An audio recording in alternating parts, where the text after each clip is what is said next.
సంఘానికి అన్వయించవచ్చు. You want to bear fruit? నువ్వు ఫలాలు ఫలించాలనుకుంటున్నావా? You better go to a church. నువ్వు ఒక సంఘానికి వెళ్ళు. Fellowship with other Christians. ఇతర క్రైస్తవులతో సహవాసం కలిగి. It will encourage you. అది నిన్ను ప్రోత్సహిస్తుంది. It'll build you up. అవి నిన్ను నిర్మిస్తాయి. It'll strengthen you.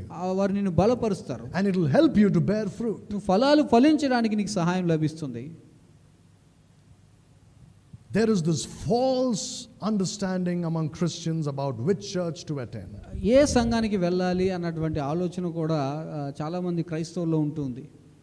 They have a false understanding about it. ఆ విషయంలో కూడా వారికి అబద్ధమైనటువంటి విషయాన్ని వారు విశ్వసిస్తూ ఉన్నారు. If you ask someone which church should you attend, ఎవరినైనా అడిగారు అనుకోండి, మీరు ఏ సంఘానికి వెళ్తున్నారు అని, they'll say the church that is closest to my house. మా ఇంటికి దగ్గరగా ఉన్నటువంటి సంఘానికి వెళ్తున్నానండి. Is that a criterion? అది నిజమేనా? అదే విధంగా వెళ్ళాలా? ప్రతి ఒక్కరూ వారికి దగ్గరగా ఉన్న సంఘానికే వెళ్ళాలా? We have people in this church who have left their cities and states and come and settle down in Hyderabad so they can attend this church. మన సంఘంలో ఉన్నటువంటి కొంతమంది వారి సొంత రాష్ట్రాన్ని, సొంత ప్రదేశాన్ని, ప్రజలను వదిలిపెట్టి ఇక్కడికి వచ్చారు. ఎందుకంటే ఇక్కడ ఉద్యోగం చేస్తూ ఈ సంఘానికి క్రమంగా హాజరవ్వాలని. Are they fools? వారు ఏమైనా మూర్ఖులు అనుకుంటున్నారా? Because why don't you go to a church that is near you? మీ దగ్గరే ఉన్నటువంటి సంఘానికి మీరు ఎందుకు వెళ్ళట్లేదు? You are some other Christian. మీరు మరి కొంతమంది క్రైస్తవులను అడగండి. They'll say, oh, the pastor should be good, or the people should be good, the music should be good, the preaching should be good. Some little better Christians, preaching should be good. ఏమంటూ ఉంటారంటే వాళ్ళు, ఆ pastor గారు మంచిగా ఉండాలండి, ఆ సంఘంలో మంచి సంగీతం ఉండాలండి, లేకపోతే మంచి పాటలు ఉండాలండి, లేదా మంచిగా వాక్యం చెప్పే వాళ్ళు ఉండాలండి అని వారి యొక్క ఇష్టాన్ని వారు తెలియజేస్తారు. Is that the criteria by which you decide which church you go to? ఏ సంఘానికి వెళ్ళాలి అన్నటువంటి ప్రశ్నకు సమాధానంగా ఈ అన్నిట్లో ఏదో ఒకటి కారణం అంటారా? Firstly, మొట్టమొదటిగా you pray and ask God. మొట్టమొదటిగా ప్రార్థన చేసి దేవుణ్ణి అడగాలి. He decides for you. ఆయన నిర్ణయిస్తారు నీ కొరకు.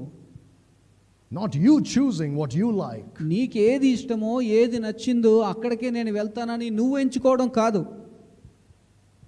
Like the children of Israel in the days of the judges. న్యాయాధిపతుల కాలంలో ఇశ్రాయేలు ప్రజలు చేసిన విధంగా everyone did what is right in his own eyes. వారి కళ్ళకు, వారి మనసుకు ఏది నచ్చిందో, ఏది వాస్తవం అని అనిపించిందో దాని ఇష్టానుసారంగా వారు చేశారు. No, you have to pray and ask God to lead you to the church of his choice. అదే విధంగా మనం చేయకూడదు. కానీ మనం ప్రార్థన చేసి దేవుడు మనల్ని ఏ సంఘానికి వెళ్ళమంటున్నాడో అది అడిగి మనం తెలుసుకోవాలి. Secondly, రెండవదిగా you must pray that God will lead you to a Bible believing church. రెండవదిగా వాక్యాన్ని విశ్వసించేటటువంటి, బైబిల్ని విశ్వసించేటువంటి సంఘానికి వెళ్ళడానికి ప్రార్థన చేయండి. Every church claims we believe the Bible. ప్రతి సంఘం వారు చెప్తూ ఉంటారు, మేము బైబిల్ యందు విశ్వాసం ఉంచుతున్నాం. You do this, you ask the pastor. మీరు ఈ పని చేయండి, ఆ పాస్టర్ గారిని అడగండి. Pastor, this Bible that you are holding in your hand, pastor గారు మీ చేతిలో మీరు పట్టుకున్నటువంటి బైబిల్ ఉంది కదా. I'm not talking about Greek, I'm not talking about Hebrew. నేను హీబ్రూ భాష గురించి, గ్రీక్ భాష గురించి మాట్లాడడం లేదు. I'm talking about the English Bible or the Telugu Bible or the Hindi Bible in your hand. నేను ఇంగ్లీషు, హిందీ, తెలుగు బైబిల్ ఉంది కదా మన చేతిలో, దాని గురించి మాట్లాడుతున్నాను. Do you believe there are absolutely no mistakes in that Bible? మీరు విశ్వసిస్తున్నటువంటి ఆ బైబిల్లో ఎటువంటి తప్పు లేదు అని మీరు నమ్ముతున్నారా అని అడగండి. If the pastor says, I believe the originals have no mistakes, ఒకవేళ ఆ పాస్టర్ గారు ఆ ఒరిజినల్ ఏవైతే ఉన్నాయో మొట్టమొదట రాయబడినవి దాంట్లో ఏ తప్పు లేదు he's a liar. అన్న మాట చెప్పినట్లయితే గనక అతడు అబద్ధికుడే. He doesn't believe any Bible. అతడు ఏ బైబిల్ని విశ్వసించడం దాని అర్థం. You go to a church that believes this book. ఈ పుస్తకాన్ని విశ్వసించేటువంటి సంఘానికి మీరు వెళ్ళండి. To a church where they believe in the pure and preserved words of God.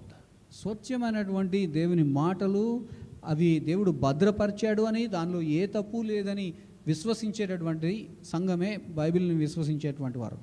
Secondly, రెండవదిగా make sure that in that church they rightly divide the word of truth. 2 Timothy 2:15. రెండవదిగా రెండవ తిమోతికి రాసినటువంటి పత్రికలో 2వ అధ్యాయం 15 ప్రకారం సత్యవాక్యాన్ని సరిగా విభజించేటటువంటి సంఘంగా ఆ సంఘం ఉందా లేదా చూడండి.